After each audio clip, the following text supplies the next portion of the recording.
Evangelio de San Lucas, capítulo 5. Y ahí vamos a estar considerando la palabra en esta tarde.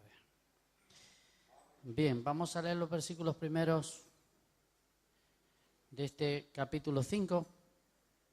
Dice así la palabra: aconteció que estando Jesús junto al lago de Genezaret, el gentío se agrupaba sobre él para oír la palabra de Dios. Vio dos barcas que estaban cerca de la orilla del lago. Los pescadores habían descendido de ellas y lavaban sus redes. Señor, te damos gracias una vez más. Te pedimos que tú bendigas esta palabra en nuestros corazones en el nombre de Jesús. Bien, hermano, este suceso donde ocurrió, aquí dice, se da el nombre de el lago de Genezaret, también llamado, ¿verdad?, el mar de Galilea o el mar de Tiberias. Es el mismo lugar con diferentes nombres. Eso lo encontramos en muchos lagos, ¿verdad?, y algunos pequeños mares también que tienen varios títulos.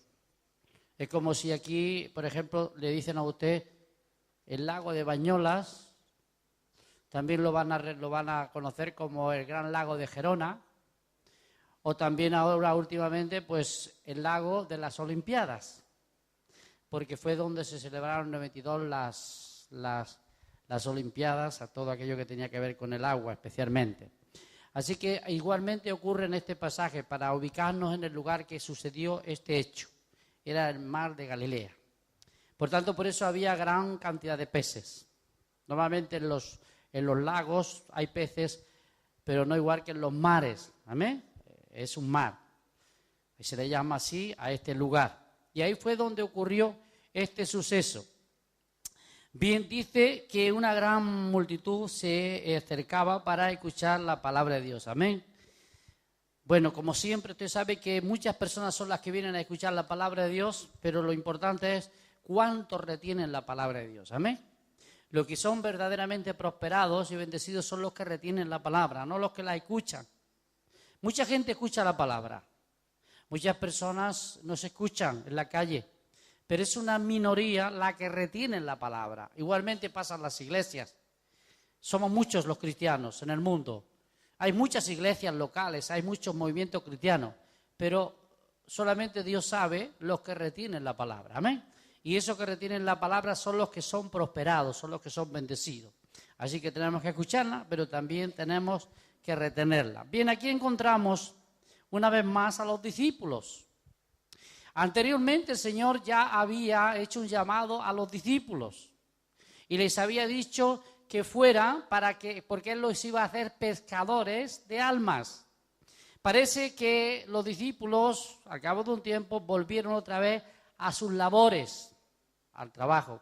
¿Hasta dónde habían entendido el mensaje y el llamado de Jesús? Bueno, posiblemente por falta de madurez y de vivir cerca de Dios, pues al principio no entendemos ese llamado. Pero damos gracias a Dios porque cuando Dios tiene un propósito para un servicio, Él se encarga, amén, de ir a buscarnos, a llamarnos. Los discípulos querían estar seguros que el llamado que Jesús le había hecho era de Él. Es muy importante, hermano, que cuando emprendamos a hacer algo para el Señor, tengamos la seguridad que es el Señor que nos llama. No podemos hacer nada para el Señor solos. No podemos vivir de ilusiones. Tenemos que trabajar sabiendo que es el Señor que nos respalda. Y necesitamos que el Señor lo confirme varias veces. No podemos salir así corriendo para hacer las cosas para Dios, porque si las hacemos sin contar con Dios o con Cristo, vamos a fracasar. Y más bien puede ser que seamos un escándalo. Y después vamos a tener que cosechar el fracaso. Así que vemos que una de las cosas que observamos es que cada vez que el Señor llamó a alguien, llamó a personas responsables. ¿Qué estaban haciendo los discípulos, hermano? No habían pescado nada, pero ellos estaban reparando las redes. Ellos estaban limpiando las algas que normalmente se solían pegar en las redes. Esto quiere decir que el Señor llama a personas que son responsables, hermano. Aquella persona que no es responsable en la vida social, en el trabajo cotidiano, es muy difícil ser también fiel en el trabajo para el Señor. Por tanto, usted observará que cada vez que el Señor ha llamado a alguien para el servicio, lo ha encontrado siendo responsable. Hermano, para trabajar para Cristo, para meternos en la obra de Dios, tenemos que ser responsables en la vida espiritual. Dios no va a utilizar a cualquier persona. El Señor no está interesado en amontonar gente, el Señor quiere personas para su servicio, amén. Personas que estén comprometidas, personas que se les ve, que tienen un compromiso, que como hemos visto, creo esta mañana o ayer porque en la predicación, que se tiene un celo. Y que realmente ese celo es algo que brota del corazón porque el Espíritu Santo está haciendo algo en nosotros. No podemos engañarnos, no podemos vivir de fantasía. ¿Usted se acuerda qué es lo que estaba haciendo Moisés cuando Dios lo llamó? ¿Qué estaba haciendo? Estaba trabajando. Estaba siendo responsable. Se le había encargado cuidar un rebaño que no era suyo. Porque el Señor tenía un propósito con Moisés. Que sirviera también un rebaño que no era suyo. Así que Dios tuvo que enseñarle a Moisés a ser responsable con lo que no era suyo. Era de su suegro. Entonces, eso fue un trato de Dios para que más tarde él pudiera entender que lo que Dios nos da no es nuestro, es de Dios, pero tenemos que ser responsables con lo que Dios nos da. Hermano, esto no se aprende en 2 días, esto no se aprende, eso se aprende a base del trato de Dios en nuestra vida. Se requiere una madurez, un crecimiento. Pero eso es muy importante, hermano, no nos apresuremos a hacer cosas para Dios. Debemos de hacer todo lo que está a nuestra mano en este aspecto como cristianos, pero cuando se toma un compromiso de responsabilidad, tenemos que ver que Dios tiene que estar con nosotros. ¿Qué hacía Gedeón, hermano, cuando Dios lo llamó? Es verdad que era un joven con temores. Estaba sacudiendo el trigo en el lagar a escondidas para que los enemigos no se lo robaran.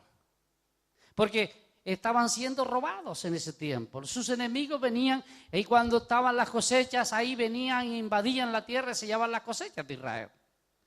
Y Gedeón, a escondidas de los filisteos, ¿verdad? Y de los madianitas especialmente, que eran sus peores adversarios en ese tiempo, dice que estaba sacudiendo.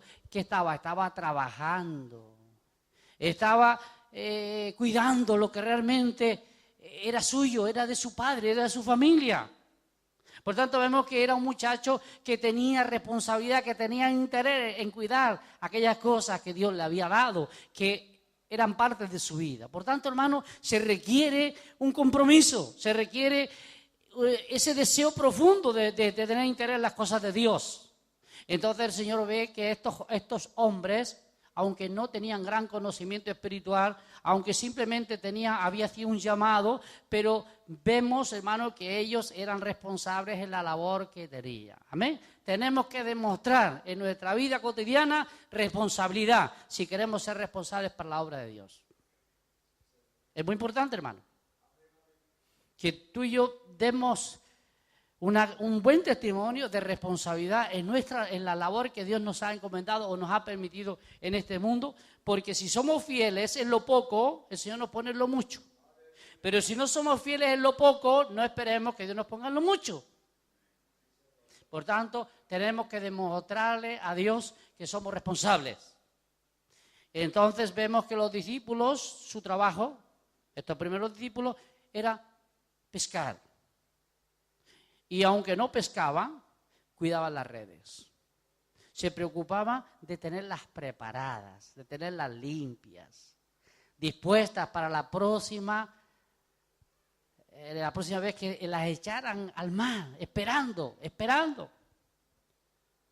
La verdad es que el trabajo del pescador es muy parecido al trabajo a la vida cristiana, porque no depende del pescador la gran cosecha. Hoy tenemos aparatos modernos que vemos dónde están los bancos de peces, pero en ese tiempo, amigo mío, pues como se suele decir, echar las redes y que Dios nos las dé. Amén, y así es la vida cristiana. Echamos las redes y esperamos que Dios las llene. Amén. Bueno, aquí estaban trabajando y dice que el Señor se presentó ahí, hermanos. Se presentó nuevamente a donde estaban los discípulos. Ellos querían, ¿verdad? El Señor quería trabajar con ellos. Así que dice el verso siguiente, Vio dos barcas que estaban cerca de la orilla del lago, de los pescadores habían descendido a ellas, verso 3. Entró en una de ellas, de aquellas barcas, la cual era de Simón, y le rogó que la apartase de tierra un poco. Luego, sentándose, enseñaba desde la barca a las multitudes. Cuando terminó de hablar, dijo a Pedro: boga mar adentro y echad vuestras redes para pescar. Bueno, el Señor le dio una orden. Amén. Lo primero que vemos, hermano, es que el Señor nos pide voluntariamente que entreguemos lo que tenemos. El Señor, hermano, va a utilizar las cualidades que tenemos. Bien que unos tenemos unas cualidades, otros tenemos otras. Hay personas que tienen la cualidad de ser músicos, de tocar instrumentos. Otros tienen la cualidad de hablar, otros tendrán la otra cualidad. Entonces Dios se va a mover a través de los medios que era puesto en nuestras manos. En este caso, el Señor le pide la barca a Pedro. Pedro, déjame tu barca. Es decir, es como déjame tu vida, porque a través de tu vida yo voy a hacer una gran obra, hermanos. El Señor quiere hacer obras a través de nuestras vidas. Esto es un simbolismo. La vida de Pedro dependía de esa pequeña barca que tenía. Y así mantenía su familia. Y era como si el Señor le reclamara lo que sostenía su vida. Hermanos, es bien claro que cuando nosotros entregamos, aunque sea poca cosa a Dios, Dios nos lo va a devolver con creces, hermano. Durante un tiempecito utilizó el Señor la barca para predicar a las multitudes. Pero ahora le dice a Pedro: Pedro, métete en el mar, métete hacia adentro. Y el Señor le indicó dónde tenía que colocarse. Y le dijo: ahí, hacia tu derecha, creo, que dice, echa la red.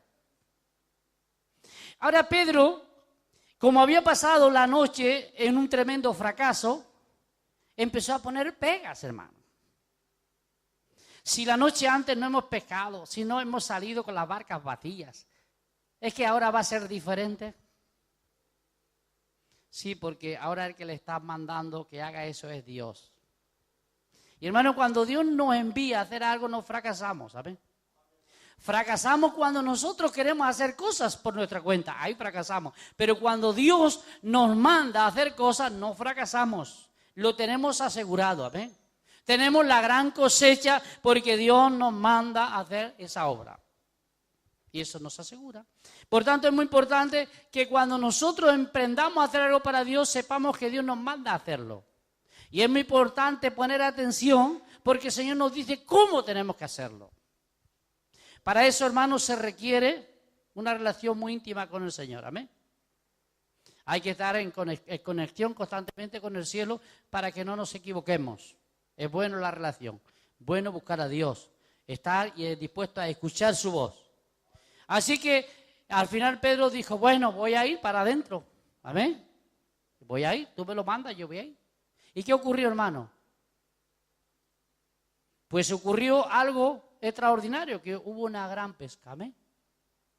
Una pesca milagrosa se le llama aquí. Algo que no tenía sentido, no se podía comprender cómo podía haber acontecido ese milagro. Hermano, cuando Dios obra, Dios hace cosas grandes, cosas extraordinarias.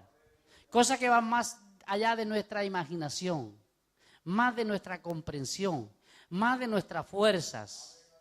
Pero es muy importante que estemos dispuestos a obedecer lo que el Señor manda. Cuando hacemos lo que Dios manda, las cosas funcionan. No funciona cuando hacemos las cosas que Dios no nos manda. Pero lo que Dios nos manda, eso siempre funciona. Ahora, Pedro era bien claro que él sabía que Jesús era un hombre que tenía autoridad para sanar a los enfermos.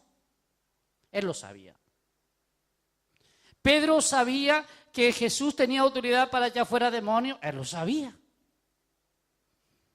Y por cierto, cualquier cristiano verdadero no duda de que el Señor sana y de que el Señor tiene poder para echar fuera demonios. ¿Hay alguien aquí que no lo cree? Si eres cristiano, tú sabes que tú crees que el Señor lo hace. ¿Por qué? Porque la palabra de Dios lo dice. Ahora, el Señor quería darle una gran lección a sus discípulos, y es la lección que tú y yo tenemos que aprender. Algo que fue más allá de la mentalidad de Pedro es que no solamente el Señor tiene poder para hacer milagros, que tiene poder para echar fuera demonios, que tiene poder para sanar a los enfermos y para resucitar a los muertos, sino que lo que más nos cuesta entender al cristiano es que Dios tiene cuidado de nuestras necesidades. Hermano, esto es más difícil que creer que Jesús hace milagros. Estamos más propensos a creer en los milagros de Jesús y en la autoridad de Jesús que Jesús tiene cuidado de nuestras necesidades diarias.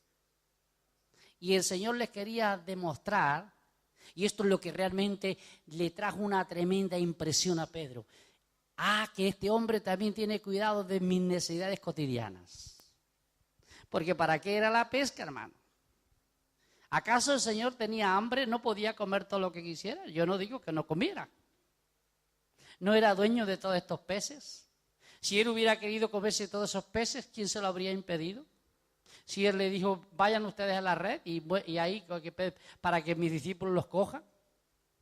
¿Quién hizo todo esto? Es ese que les estaba hablando.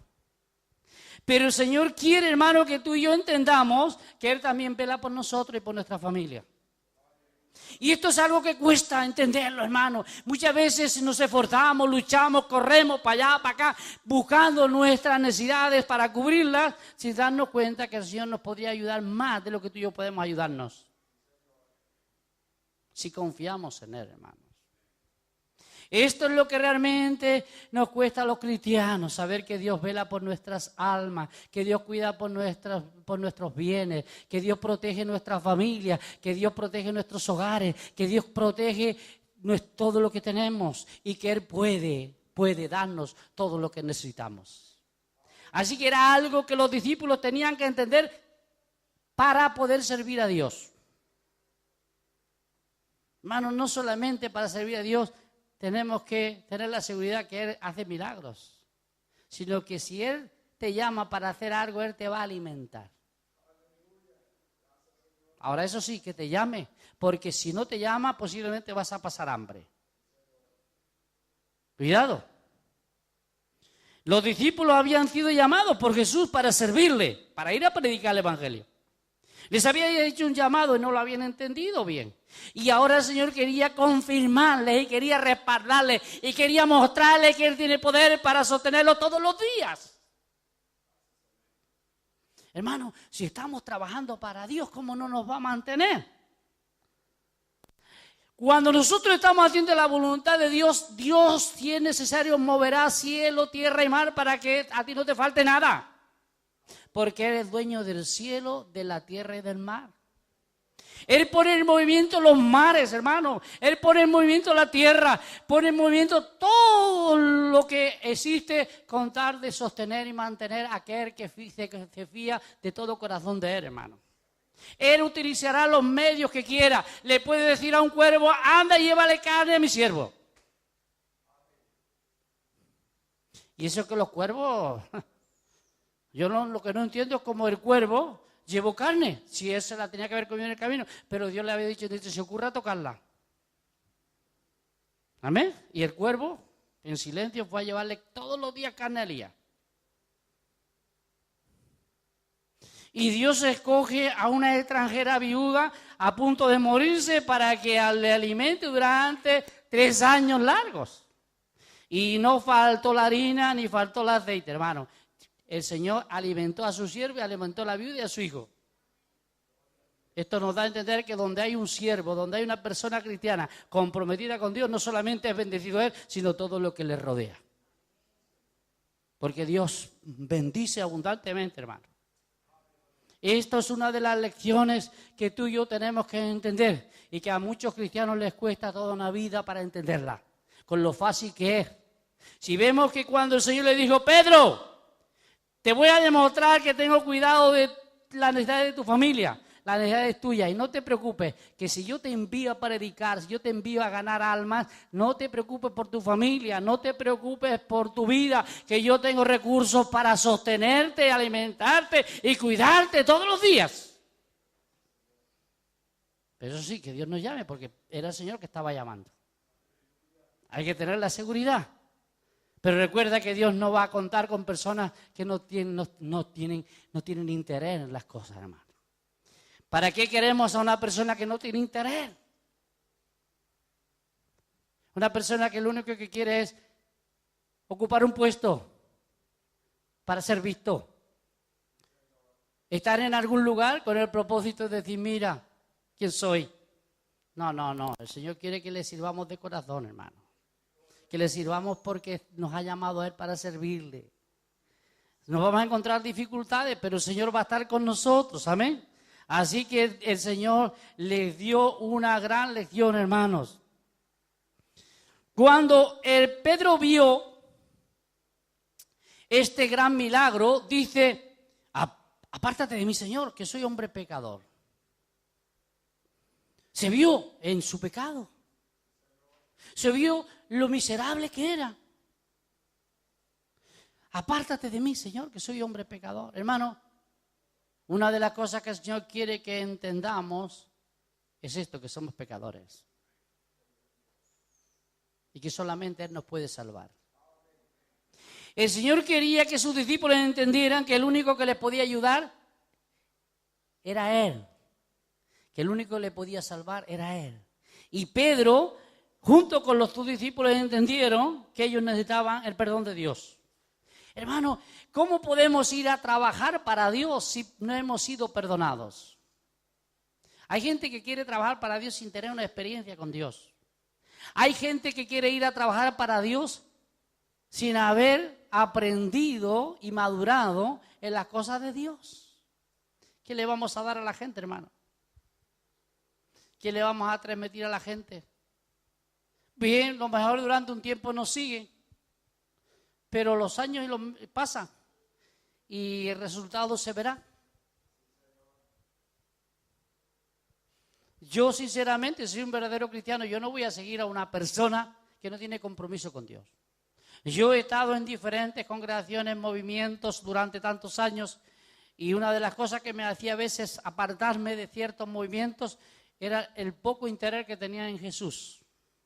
Mire, hablaban de su organización, de su denominación también, estaban constantemente reconociendo sus valores y todo, pero ¿y qué de Jesús? Porque Jesús casi ni se veía. Solamente se hablaba de los movimientos y de los hombres, pero ¿y dónde está Jesús? Y esto me hizo a mí muchas veces, hermano, tener que apartarme de ciertos lugares. Porque a donde Jesús no está en primer lugar, de poco sirve estar. Tenemos que tener a Jesús en primer lugar. Estos discípulos tenían que entender que Jesús era su Salvador, que Jesús era su ayudador, que Jesús sería su amparo, que Jesús les acompañaría todos los días. Y ellos no debían de olvidar que era a Él que tenían que estar agradecidos. Esto es importante, hermano, que tú y yo lo entendamos, que los recursos para el alma y para el cuerpo solamente los podemos encontrar en Jesús. Es Él el que nos los da. Él es el que nos lo provee, hermano. Por tanto, reconocieron, primero, que Jesús, ¿verdad? Necesitaba la salvación de Jesús. Pedro reconoció su naturaleza caída, porque dijo, soy hombre pecador. Estoy perdido. Por tanto, vemos que se requiere un verdadero arrepentimiento. ¿Amén? Sin arrepentimiento no hay perdón, hermano. Sin arrepentimiento no hay consagración. Sin arrepentimiento no nos podemos acercar a Dios. Se requiere el arrepentimiento para poder acercarnos a Dios. Entonces es bien claro que cuando Pedro reconoció su pecado, su condición, entonces vinieron los recursos para su vida. Vino esa gran bendición para él, hermanos. Y esto es muy importante que tú y yo lo entendamos. Dice en el versículo 12, no, me salté. 12 ya es otro tema, aunque lo había apuntado también. Verso 11, puede ser, sí. Dice, y trajeron a la tierra las barcas y dejándolo todo, lo siguieron. Amén. Este era el último versículo, porque ya pasamos a la historia de un leproso, que también tiene una gran lección ahí. Pero dice que una vez ocurrió todo esto, y hubo un reconocimiento y entendieron quién era Jesús. Dice que inmediatamente sacaron las barcas, las dejaron ahí arrinconadas y le siguieron. Porque el Señor les había llamado para servirle. Por segunda vez. Tenéis que venir a servirme. Ahora, dice que dejaron de un lado. Ahora, yo en este momento no les estoy, porque muchas veces estas predicaciones las aprovechan muchos para abandonar apresuradamente sus trabajos, sus labores, para meterse en asuntos que puede ser que les traigan grandes problemas. Cuidado, hay que tener mucho cuidado. Porque aquí este versículo lo tenemos que interpretar en primer lugar, que debemos de abandonar nuestra vida vieja para emprender una vida nueva. Y esperar el momento de Dios si Dios tiene algo para nosotros. Muchas personas cogen este versículo, o como pueden coger otro y decir, mira, Dios me habló para hacer esto. Y interpretan o se apresuran a hacer algo que Dios no les ha dicho que haga. En este caso los discípulos sí podían hacerlo, porque el Señor les había confirmado el llamado para el servicio. Pero nosotros hoy en día no podemos actuar de esta manera. ¿Por qué? Porque no podemos dejar todos nuestros trabajos. A ver, si todos dejáramos los trabajos, pues la mayoría de los locales habría que cerrarlos. Tampoco todos somos llamados para el ministerio de abrir una obra, no todos. Unos son llamados para emprender nuevas obras, otros son llamados para colaborar en esas obras. Por eso es muy importante que cada uno sepa para qué ha sido llamado. Hermano, lo importante es que hay que dejar de un lado la vida vieja y emprender una vida nueva para Cristo. Y el Señor irá mostrándonos.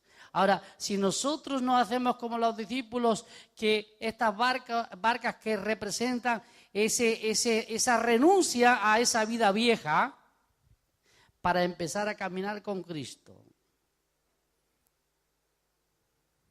¿cómo vamos a servir a Cristo si seguimos con la vida vieja y no andamos en la nueva vida? Los discípulos empezaron a caminar con Cristo, hermano. Empezaron a seguir a Cristo. Ya llegaría el tiempo de que los discípulos saldrían a las labores para las cuales habían sido llamados. Pero en este momento el Señor no los llamó para el ministerio, sino les llamó para que aprendieran cuando llegara el momento del ministerio. Porque ellos tendrían que caminar por 3 años largos con Jesús, aprendiendo de Él, su ejemplo, su vida, su comportamiento. Hermano, Jesús les enseñó que no había que aprovecharse de la gente, que había que tener fe y confiar en las provisiones que vienen del cielo. Que era Dios el que realmente les abriría puertas, que Dios utilizaría medios, como en el caso del ministerio de Jesús, que había unas mujeres que sintieron, porque Dios puso esa carga en su corazón, y dice que ayudaban al ministerio de Jesús y de los apóstoles, o de los discípulos. Dios iba dando los recursos, y esto tenía que irlo aprendiendo. Hermano, para emprender un trabajo de responsabilidad, primero tenemos que aprender. Porque si no, después nos pasará como aquel que empezó la torre, pero no calculó el precio. Y cuando llegó a edificar la mitad, no quedaban recursos y tuvo que abandonarla. Y dice, y sus vecinos y los que pasaban por ahí se reían, mira, este hombre empezó una torre y no pudo terminarla, se le acabó el dinero. Y lo que para él parecía que iba a ser algo que le iba a traer honor, ¿verdad? Fue un testimonio de fracaso. Por eso es muy importante, hermano, que en primer lugar estemos dispuestos a abandonar aquellas cosas que son obstáculos para llevar a cabo la labor para la cual Dios nos ha llamado. Eso es un trato constante de Dios en nuestra vida. Tenemos que empezar a abandonar, no podemos ir de cualquier manera. Tenemos que crecer, madurar, para que después podamos influenciar sobre la vida de otros. Por la experiencia, no por el desarrollo intelectual. Hermano, la obra de Dios no es un desarrollo intelectual. La obra de Dios tiene que ser a base del trato, del aprendizaje, por la experiencia diaria, del caminar con Cristo. Es ahí que aprendemos. No es que tú te vayas o yo me vaya y estudie un estudio teológico, nos den un título y ala, ya eres pastor, vete a hacer la obra. No es ese el pastorado, hermano, no es ese el discipulado. El discipulado es aprender. Los discípulos tenían que caminar con Cristo por un tiempo. Después tuvieron que aprender, después de la resurrección, como vimos, que el Señor le dio órdenes y mandamientos de lo que tenían que hacer. Y ellos tenían que esperar hasta que los recursos del cielo vinieran sobre ellos. Hermano, se necesita los recursos del cielo, se necesita el Espíritu Santo sobre nuestras vidas, que eres el que hace la obra, eres el que nos recuerda todas las cosas, eres el que nos guía toda la verdad y eres el que nos abre y nos muestra el camino que tenemos que seguir. Pero todo eso se requiere una espera y un compromiso. Y entonces cuando llegue el tiempo de Dios, si Dios le llamó para hacer algo, amén, lo tiene asegurado. Lo tiene asegurado porque Dios le llamó para algo. Lo va a cumplir porque Dios lo cumplió con sus discípulos. Cuando llegó el tiempo, después de Pentecostés, los discípulos empezaron a predicar. Y así como cuando el Señor le dijo echar las redes y las redes fueron llenas, Pedro predicó su primer mensaje y las redes fueron llenas. 3,000 personas en la primera extensión de redes, hermano. La segunda extensión, junto con los demás, 5,000 personas se añadieron. Es decir, las redes se llenaban cuando la echaban. ¿Por qué? Porque el Señor los había preparado. Porque el Señor los estaba respaldando. Y hermanos, lo que necesitamos en la obra de Dios es su respaldo. Sin el respaldo de Dios seremos siempre un fracaso. Por tanto, no se apresure, sino empecemos a dejar la vida vieja y emprendemos a vivir la vida nueva. Amén. Y caminemos con Cristo, porque así el Señor irá abriéndonos paso y camino para cumplir su propósito en nuestra vida. Amén. Vamos a orar, Padre. Te damos gloria y alabanza una vez más, te bendecimos y te pedimos que tú bendigas esta palabra en nuestros corazones. Una vez más te lo rogamos en el nombre de Jesús. Amén.